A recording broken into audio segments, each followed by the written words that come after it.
ഇതാണ് ജയന്റെ ബിയും സാധാ ബിയും കൂടെയുള്ള വ്യത്യാസം. ഇതാണ് ജയന്റ്. കണ്ടോ, നല്ല വെയിറ്റ് ഉള്ളതാണ്. ഇതാണ് ജയന്റെ ബി. ഇത് ഒരു മരത്തില് ഒരു 10, 15, 20 മാക്സിമം വരുള്ളൂ ഫ്രൂട്ട്സ്. ഈ ജയന്റ് ഇത് വലുതല്ലേ, ഇത് എണ്ണം കമ്മിയാവും മരത്തുമേ. 10, 15, 20 മാക്സിമം വരുള്ളൂ. അവസാനത്ത് ഈ സൈസ് ഇത് ചെറുതാണ്. ഇതും ജയന്റാണ്. ഇതും ജയന്റെ ബിയോട്. ഇതാണ് ഒരു മരത്തിൽ 100, 150, 200 ഉണ്ടാവുന്നത്. വലിയ നല്ല മരമാണെങ്കിൽ ഇത് ഫ്രൂട്ട്സ് വലുപ്പം കുറയും. ഇത് ജയന്റ് അല്ല, ഇത് ഫ്രൂട്ട്സ് വലുപ്പം കുറയും. ഇതാണെങ്കിൽ വലുപ്പം കൂടും.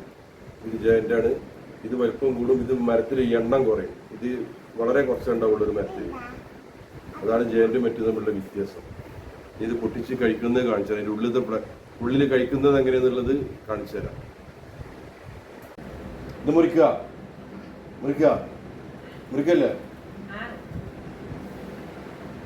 കട്ട് ചെയ്ത് കാണിച്ചു തരാം കേട്ടോ. സ്പൂൺ എടുത്ത സ്പൂൺ. ഇതിൻ്റെ ഉള്ളിലുള്ള സീഡ് കട്ടാവാതിരിക്കാനാണ്. ഇതിൻ്റെ സീഡ് മുളപ്പിക്കണം. കുടിച്ചാ അവിടെ വെച്ചാ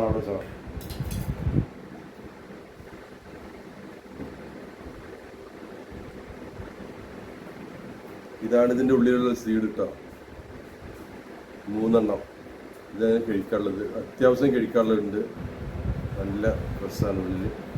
അത്യാവശ്യം കഴിക്കാനുള്ളത്. തേനാണ് ഈ ചാടുന്നത്. തേന് അത്യാവശ്യം കഴിക്കണേ. ഇതൊന്ന് കഴിച്ചോക്കടി. വേണ്ട, പിന്നെ കിട്ടും കേട്ടാ. എന്താ വേണ്ട.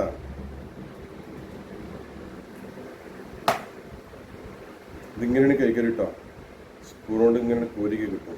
സ്പൂൺ കൊണ്ട് ഇങ്ങനെ കോരി എടുക്കാനാണ്.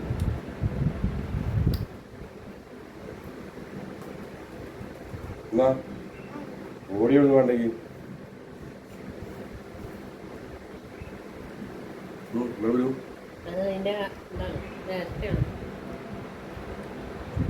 ടേസ്റ്റ് വേറെ തന്നെയാണ്. ഇത് പച്ചരാണെങ്കിൽ പൈസ നോക്കിയിട്ട് വെക്കൂല. വലിയ തൈ വെച്ചാൽ പെട്ടെന്ന് കഴിക്കാം. ഞാൻ ഓരോ തൈ 10,000-നും 5,000-നും 7,500-നൊക്കെ ഓരോ തൈകൾ വാങ്ങിയത്. അന്ന് ആ ബിയു ഇറങ്ങിയ പാടുണ്ടോ ഫസ്റ്റില്. ഇങ്ങനെയാണ് ഇത് കഴിക്കല്.